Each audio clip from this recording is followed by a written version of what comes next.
Bonjour, donc nous allons présenter l'application concernant l'interruption INT.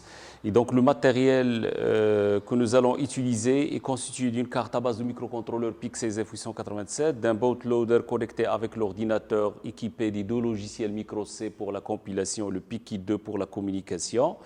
Et donc là, nous allons utiliser un bouton poussoir pour commander l'interruption INT. Et puis un port, le port D, qui va commander un afficheur BCD 7 segments. Et donc allons-y pour commencer l'application.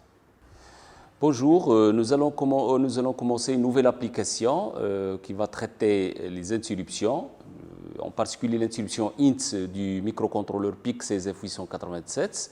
Donc nous allons tout d'abord expliquer le programme, donc le programme principal tout d'abord, le main.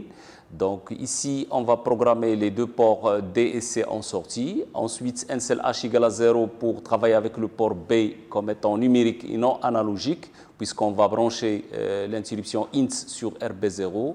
Ensuite, on va autoriser l'interruption INT en mettant JIE A1 et INT-E A1.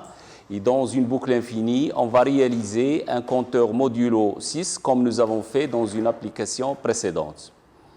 Donc là, dans le programme Interrupt, le sous-programme d'interruption, on va faire une boucle qui s'exécute 20 fois et qui va juste committer l'état de la broche RB1, la broche RC1, donc 20 fois avec une temporisation de 800 millisecondes. Et après, on va remettre le flag à 0, puis il retourne au programme principal. Donc le programme principal, c'est une boucle infinie, c'est un compteur modulo 6, et le sous-programme d'interruption, c'est un clignotement de la LED de 20 fois, puis il retourne au programme principal.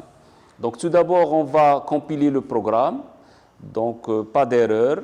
Ensuite, on va utiliser le logiciel PIC2 qui va réaliser la communication entre la carte et l'ordinateur. Et on va importer le fichier .hex. On l'importe. Voilà. Et ensuite, donc, on va l'envoyer vers le bootloader qui va l'exécuter sur le microcontrôleur PIC16F887 en cliquant sur Write. Donc, si on regarde après une étape transitoire, donc automatiquement il y a la boucle infinie qui s'exécute, c'est le compteur modulo 6 qui compte de 0 jusqu'à 5 avec une boucle infinie. Donc, si on ne touche pas le RB0, le programme il reste tout le temps un compteur modulo 6. Mais si jamais quelqu'un arrive et appuie sur le bouton poussoir, donc automatiquement il sort du programme principal pour se brancher sur le sous-programme d'interruption qui est le clignotement de la LED 20 fois, puis retour au programme principal.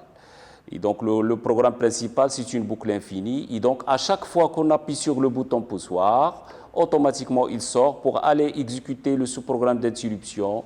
Puis, une fois terminé, il revient vers le programme principal qui est un compteur modulo 6.